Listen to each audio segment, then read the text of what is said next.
মুখ্যমন্ত্রীর পদ ছেড়ে রাজ্যসভায় যেতে চলেছেন নীতিশ কুমার। বুধবার থেকে তৈরি হয়েছিল জল্পনা।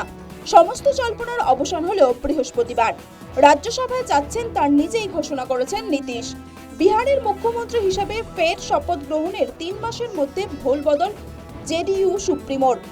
এ নিয়ে ইতিমধ্যে শুরু হয়েছে জোর রাজনৈতিক চর্চা। কটাক্ষ করে রাজ্যসভার সাংসদ হিসেবে নীতিশকে আগাম শুভেচ্ছা জানিয়েছে বিরোধী দল আরজেডি। नीतीश कुमार जी अब राज्यसभा जा रहे हैं तो हमारी तो पूरी सहानुभूति है कि उनके साथ जो हो रहा है और जो हो रहा था वो हम जान रहे थे। अगर हम लोग वहाँ रहते तो शायद नीतीश जी को ये दिन ना देखना पड़ता।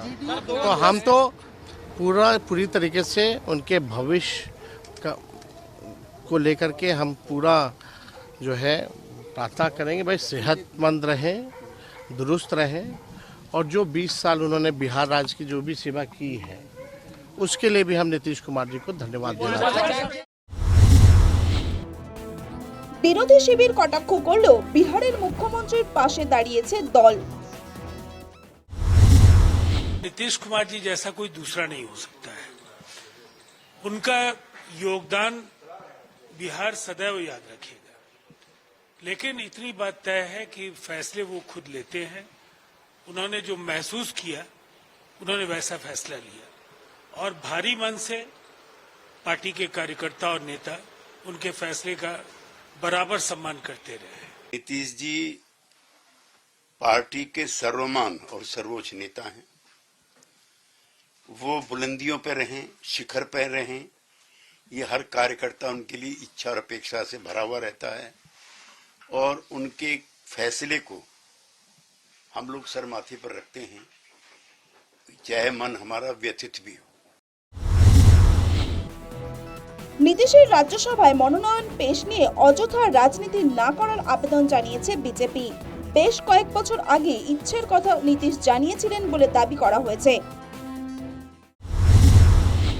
नीतीश कुमार अपनी मर्जी से 3 साल पहले भी जाने की इच्छा व्यक्त की थी। अभी उनकी इच्छा हुई और वो जा रहे हैं। आगे जो भी सरकार बनेगी उन्हीं के नेतृत्व में बनेगी। हम लोग चाहते हैं कि लोग कह रहे हैं कि निशांत जी तो वो आए तो और अच्छी बात है। নীতিশের রাজ্যসভার মনোনয়ন পেশের দিনে আরো বড় চমক জেডিইউর। সক্রিয় রাজনীতিতে ফিরছেন নীতিশ পুত্র নিশান্ত কুমার। তাকে উপমুখ্যমন্ত্রী করা হতে পারে বলে খবর। নিশান্তের রাজনীতিতে আসার সিদ্ধান্ত প্রকাশ্যে আসতেই মিষ্টি বিলিয়ে উচ্ছ্বাসে মাতলেন জেডিইউ সমর্থকরা। এখন প্রশ্ন হচ্ছে বিহারের পরবর্তী মুখ্যমন্ত্রীকে। সম্ভবত দীর্ঘদিন পর বিহারের মুখ্যমন্ত্রীর কুর্সিতে বসতে চলেছেন বিজেপির কেউ, আর সেদিকেই তাকিয়ে বিহারবাসী। News time.